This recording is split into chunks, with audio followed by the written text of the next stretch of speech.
Hey guys, how are y'all doing?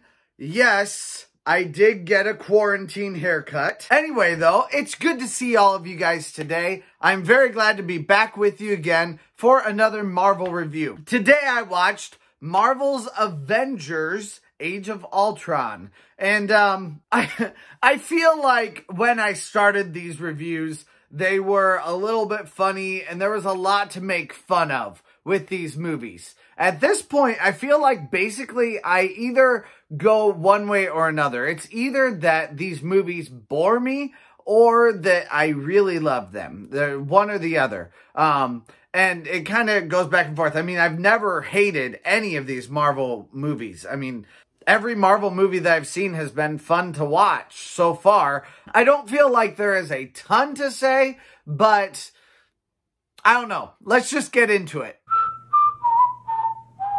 I'm not sure which movie it was, but one of them, I talked about Chekhov's gun. Chekhov's gun is kind of a film concept where basically if you introduce a gun into a screenplay, at some point along that screenplay, that gun should be fired. That can be applied to a myriad of different situations. Like the way I talked about it was with Loki.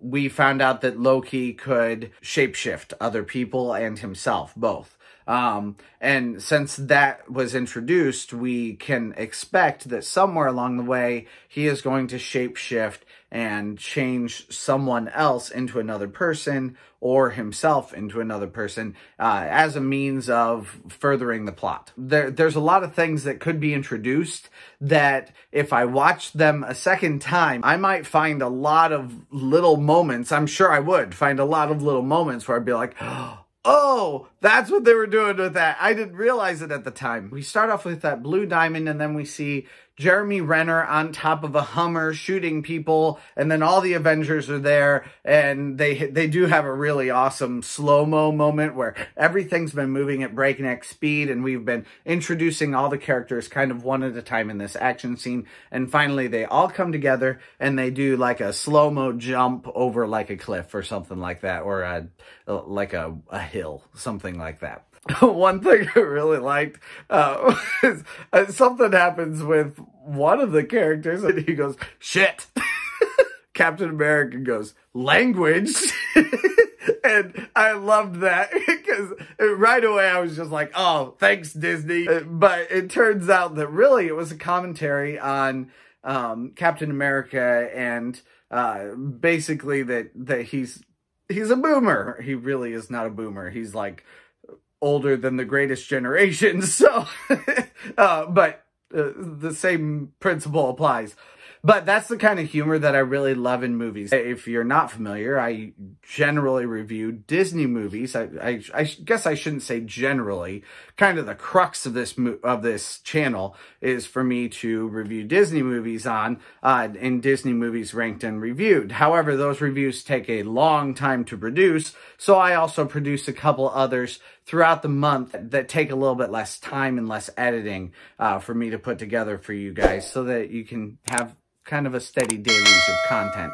I noticed a big difference between this movie and kind of our older Disney movies. In older Disney movies, there are a lot of silly side characters, or like I like to call them, SSCs, that are just stupid and annoying. And generally, they are the form of humor that Disney chooses to use with these movies. And basically what I'm seeing with these movies is they use humor that comes naturally out of a person, like Steve Rogers, who would be basically an older man, or at least would seem like an older man. And when he hears people say, oh shit, he's gonna be like, language, and not even think about it, just be like, language, and that's gonna be a quick response from him. It's kind of the same way with any of these characters. They all have their specific foibles, their specific faults that are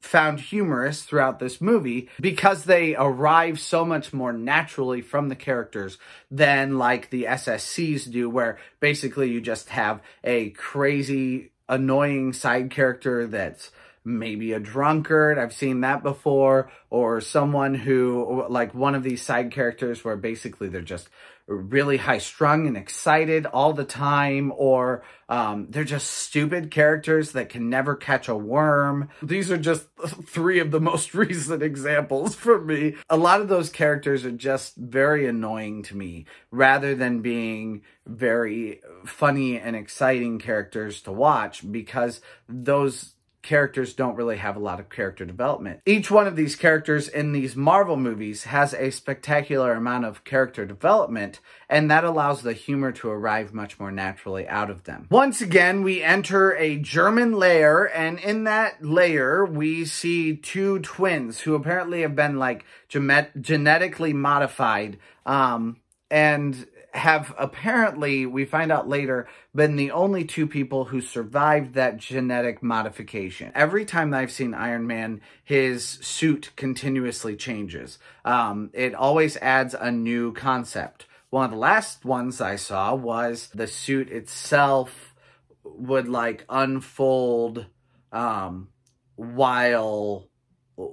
while Tony Stark was wearing it, and he'd just like press a button, the whole thing would come off of him, and he could walk out of it. And then I've seen him also have it where basically he could press a button and the whole thing would just like smack all onto his face. The newest suit, he has I forget what it's even called. It had a name. I forget what the name is, but it has like a hovercraft that can come along with it when he's fighting. And if like a part of him gets ruined, he can like say, hey, I need an arm, and the arm will come and attach to him. It's just cool little details like that I think are fun. They really have created very immersive worlds that, and I know a lot of that is because the source material is great. I mean, this source material has been mined and remined over and over and over for periods of decades. I mean, some of them have been going on for 70 or 80 years. A lot of people have taken the ideas and updated them over and over and over again for new audiences. We see the Hulk and we see Scarlett Johansson. I forget her name right now, her real name. Black Widow, I think. They are kind of in love, but I do wonder why this is happening. This becomes a side plot. Maybe I don't know my comic book lore well enough. But I do know that the Hulk has like a girl, at least for part of the stories, or at least the stories that I've seen anyway. So why is he falling for Black Widow? Does he break up with the other girl at some point? And we never heard any kind of story about any of that. So I wonder what happened there. I also perpetually just wonder how the Hulk keeps his pants on. He can't keep a shirt on for anything, but he can keep his pants on. I don't understand it. I never will, apparently, because I don't think the makers care. But I care, and I wonder how it happens. One of life's unanswerable questions. Basically, one of the oh my word, I cannot say that word. Basically, one of the genetically modified humans can like put memories into someone's head and maybe corrupt them a little bit too. I'm not quite sure exactly what it is that she does. She can make them have bad thoughts, basically. And in that, I did really, I thought that was interesting. I thought it was fun to see some of the backstory of the characters mined through that. I don't know, though. There was something a little bit off about it, about its presentation or its need in the story. I will say this. There was a part in this movie, well, there were several parts, where I felt very tired and felt very bored watching this movie. This has been the first Avengers movie that did that for me. In this case, I do know that there was part of that with Jeremy Renner, and I'm excited for Jeremy Renner's character and to see more what happens with his character, because we find out in this movie that Jeremy Renner has a family, and I like that. I like it that he has a family. That adds a lot of stakes, but at the same time, I don't care about him. I don't care about Jeremy Renner's character, like, at all. And maybe that's why they added a family. Maybe because they knew that we don't care about him.